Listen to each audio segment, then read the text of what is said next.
Life can feel like a storm with no end, when every effort goes unnoticed and despair becomes louder than hope. But what if this isn't the end? What if this pain is not punishment, but preparation? In this video, we explore the ancient Stoic wisdom that speaks directly to those quiet moments when you're ready to walk away. You'll hear truths that don't just inspire, but gently realign your spirit and renew your strength. Before you give up, give yourself this chance to see things differently. Stay to the end. You might just discover the fire you forgot was still burning inside. Before you give up, listen to this. Life is not a straight road. It twists, turns, and sometimes breaks you when you least expect it. There are moments when even the strongest people question everything. Maybe you are there right now, staring at the ceiling at 3 a.m., wondering if all the effort is even worth it. You feel like you've done your best, but nothing seems to change. And slowly, a dangerous thought creeps in. Maybe it's time to give up. But pause. Before you take that step, listen carefully. The urge to quit is often strongest right before a breakthrough. It is not a cliche, it's reality. The darkest moments are not the end of the road. They are the proving grounds. This is the point where your story could take a turn not for worse, but for greatness. Every struggle you've faced, every failure, every disappointment has been shaping you into someone stronger, someone more capable of rising again. The storm is not here to destroy you. It's here to reveal you, to show you what lies beneath the surface when comfort is stripped away. I've stood at that edge. I've felt that quiet pull into despair. But it was in those very moments when everything seemed lost that I discovered my will. Not because someone saved me, but because I chose to stay standing when everything else was falling apart. You have more strength than you think. The fact that you are still here, still breathing, still searching for a reason to hold on means that you haven't truly given up. And that means there is still power in you, still fire. Before you walk away from the fight, ask yourself this: what if this is the chapter that changes everything? What if pain is just a messenger, and right behind it is your greatest clarity? What if the version of you you've been looking for only appears when you stop running and start facing what hurts? Don't give up. Not yet. The story isn't over. Not until you decide it is. See pain as your toughest teacher. Pain has a way of making everything else disappear. It consumes your thoughts, clouds your judgment, and isolates you in your suffering. Most of us try to avoid pain at all costs. We distract ourselves, numb it, deny it, or run from it. But what if pain was never the enemy? What if it has always been your toughest, most honest teacher? The Stoics believe that pain is essential, not just something to be endured, but something to be studied. Pain reveals who you are when there is nothing left to hide behind. It strips you bare and demands that you look at yourself without filters or excuses. There was a time in my life when everything fell apart. I lost my job, my sense of identity, and my confidence. I woke up each day with a heavy weight in my chest and a mind filled with fear. At first, I tried to avoid the pain by staying busy, pretending I was fine. But the more I resisted it, the stronger it became. Until one day I stopped running and simply sat with it. And in that silence, pain began to speak. Not with words, but with clarity. It forced me to question what I valued, what I feared, and what I truly wanted from life. Pain taught me that I had been building my worth on things outside myself. And when those things were taken away, I was left with the real me, raw, shaken, but still standing. This is what pain does. It challenges you. It pushes you to grow, to break patterns, to stop pretending. It can humble you, but it can also awaken you. The discomfort becomes the doorway to strength. Think about physical training. Muscles grow only when they are torn. Your spirit is the same. It becomes resilient through pressure, failure, and adversity. When you embrace pain, instead of avoiding it, you start to change. You develop endurance. You build perspective. And most importantly, you begin to trust yourself, not because life is easy, but because you have faced the worst and kept going. Do not silence your pain with noise or distractions. Sit with it. Learn from it. Ask what it is trying to teach you. The lesson might be hard, but it will always be honest. Pain is not here to break you. It is here to rebuild you from the inside out. True strength comes from moments of solitude. Solitude is often misunderstood. In a world that celebrates constant connection, being alone can feel like failure. But what if solitude is not a punishment, but a path to real clarity and inner power? When everything else is stripped away, distractions, noise, validation, what remains is you. And that is where the real work begins.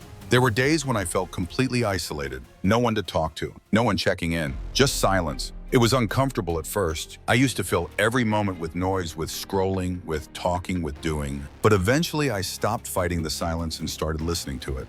And in that quiet, I saw what I had been avoiding. I realized how much of my life was shaped by what others thought, what others expected. I had been living outwardly, chasing approval, trying to fit into spaces that were never meant for me. Solitude gave me space to breathe and reflect. It helped me understand that I do not need to be surrounded to be whole. I do not need to be seen to be valuable. In fact, some of the most important decisions I have made, the most honest truths I have discovered, came when I was alone. This is what solitude does.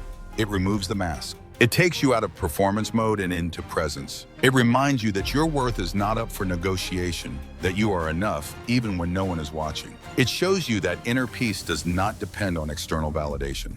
The Stoics saw solitude not as a retreat, but as a return to yourself. It is a sacred space where you get to question, confront, and rebuild. A space where the world cannot interrupt your thoughts. In solitude, you begin to hear the quiet voice of your own wisdom. A voice that gets lost in the noise of everyday life. So if you are feeling alone, do not rush to escape it. Stay there. Let it teach you. Let it strip away the distractions until all that is left is you, and let that be enough. Strength does not always roar. Sometimes it whispers in silence. And sometimes being alone is the bravest thing you can do. When goals exhaust you, it's time to let go. We are told from a young age that setting goals is the key to success. We are taught to chase dreams, to map out our future, and to measure our worth by milestones. But what happens when the goals you set begin to drain you instead of inspire you? What if the very thing that was meant to give your life direction now feels like a burden? There was a time when I had goals for everything. I tracked them, visualized them, spoke them out loud every morning. But somewhere along the way, the goals stopped feeling like motivation and started to feel like chains. Every missed deadline, every delay, became a source of guilt. I was no longer moving towards something. I was running from the fear of failure.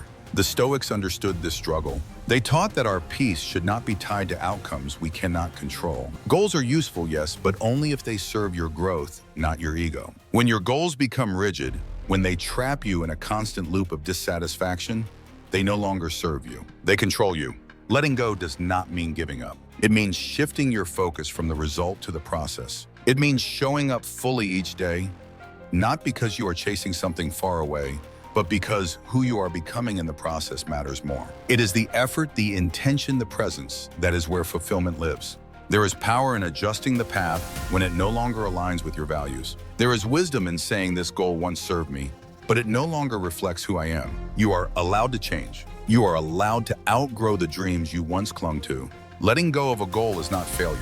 Clinging to one that no longer fits is. Growth requires flexibility. It requires the courage to pause and ask if what you are doing still brings meaning. If it does, keep going. If it doesn't have the strength to pivot. Sometimes the bravest thing you can do is stop chasing and start listening. Not to the world, not to the noise, but to yourself. And sometimes letting go is not the end, it is the beginning of something more real. Want to be stronger? Choose the harder path. Comfort feels good, but it rarely leads to growth. We are wired to seek safety, to avoid risk, to cling to the familiar. But the truth is nothing meaningful has ever been achieved by staying in your comfort zone. Growth demands discomfort. Strength is forged in challenge. And the path that scares you is often the one that will change you.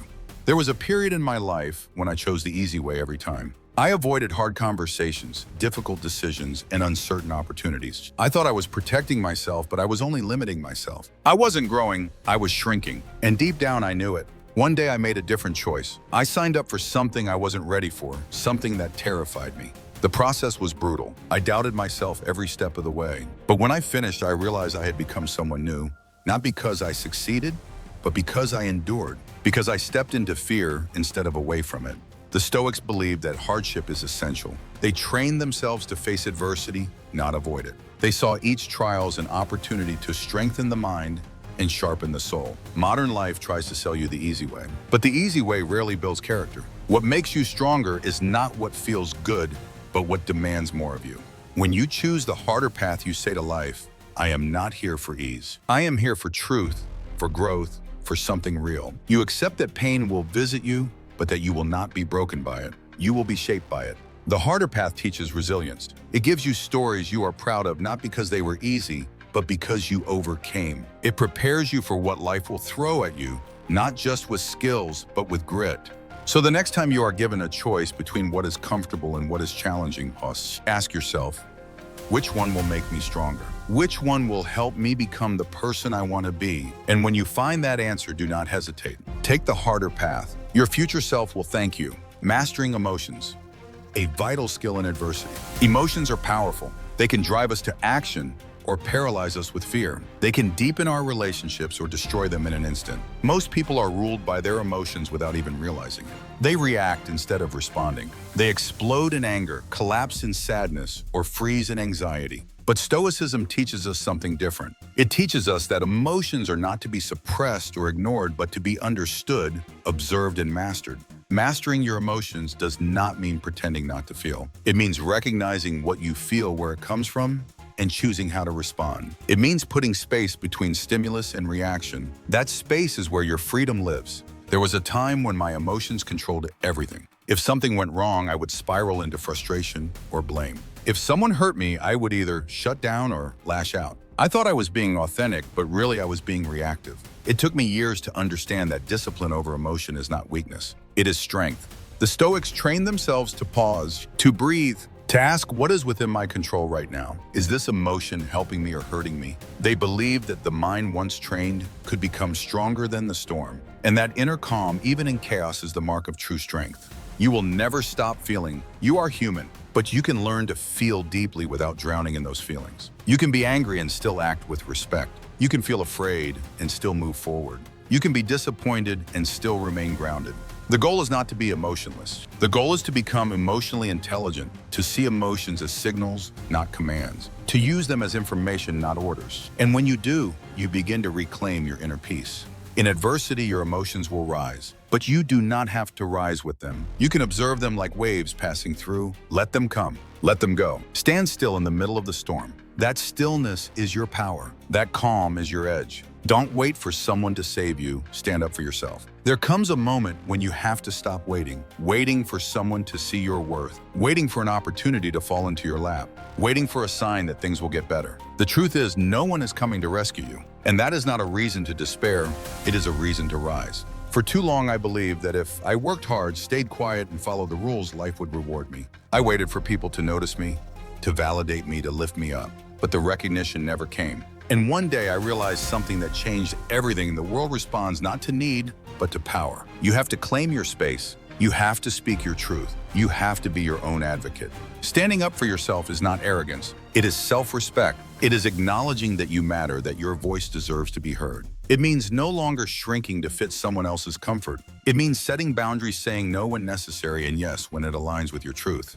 The Stoics taught that we must take responsibility for our lives. That means not blaming others for what we lack. It means stepping into ownership even when it's uncomfortable. It means understanding that the life you want will not be handed to you. It must be built one choice at a time. There will be resistance. People may not like the version of you that refuses to be silent, but that discomfort is the cost of integrity. When you speak up, when you demand more, you are not being difficult, you are being honest. And honesty is the foundation of strength. You are not helpless. You are not invisible. You are not dependent on others to give you permission. Your future begins the moment you decide to stop waiting and start acting. No one can live your life for you. No one can fight your battles, but you can and you must. So speak, move, act it. Even if your voice shakes, even if your steps are small, even if no one claps, stand up for yourself, for your worth, for your life. You do not need saving. You need to rise. Courage isn't the absence of fear, but the refusal to run. Fear is a natural part of life.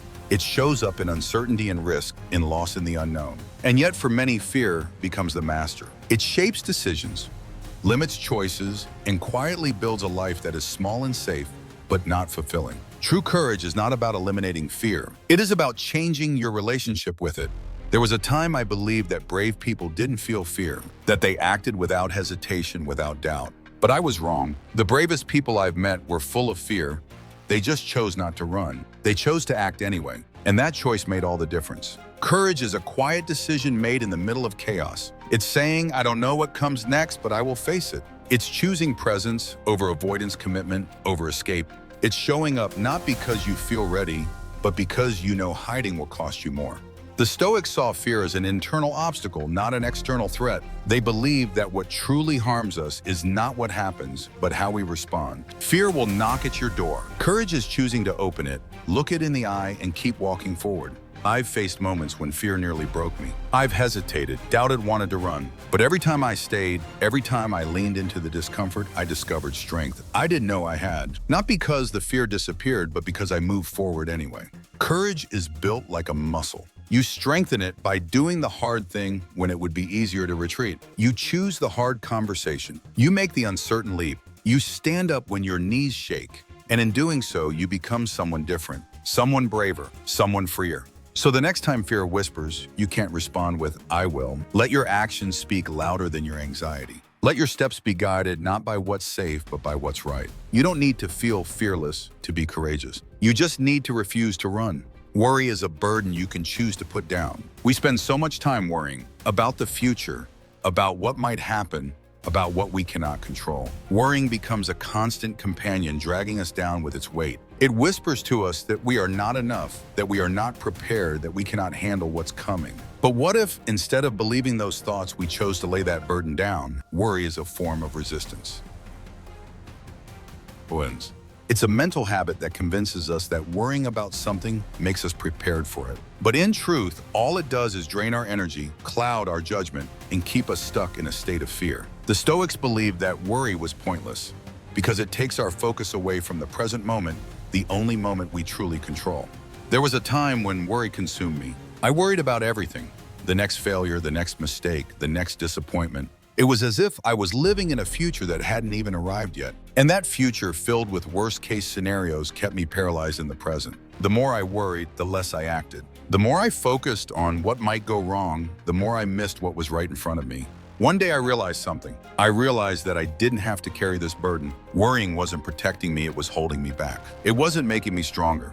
It was making me smaller. I chose to stop worrying. And in that moment of choice, I found freedom.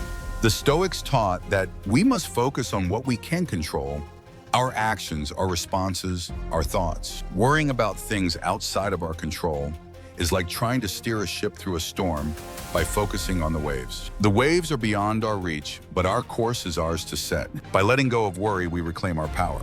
Worry doesn't make us more prepared for the future. It only steals our peace in the present. When you stop worrying, you free yourself to live more fully. You make space for clarity, for action, and for a life that is not ruled by fear. So the next time worry tries to knock at your door, choose not to answer. Put the burden down. It's not yours to carry. True freedom begins from within. Freedom is often thought of as something external. The freedom to do what we want. The freedom to go where we choose. The freedom to live without constraints. But the truth is true. True freedom starts not with external circumstances, but with an internal shift. Freedom is not just about removing barriers in the world. It's about removing the internal barriers that hold us back.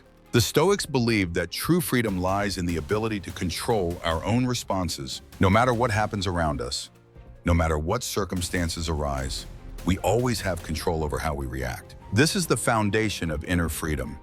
The power to choose our response, to remain steadfast, to remain calm, even in the face of adversity.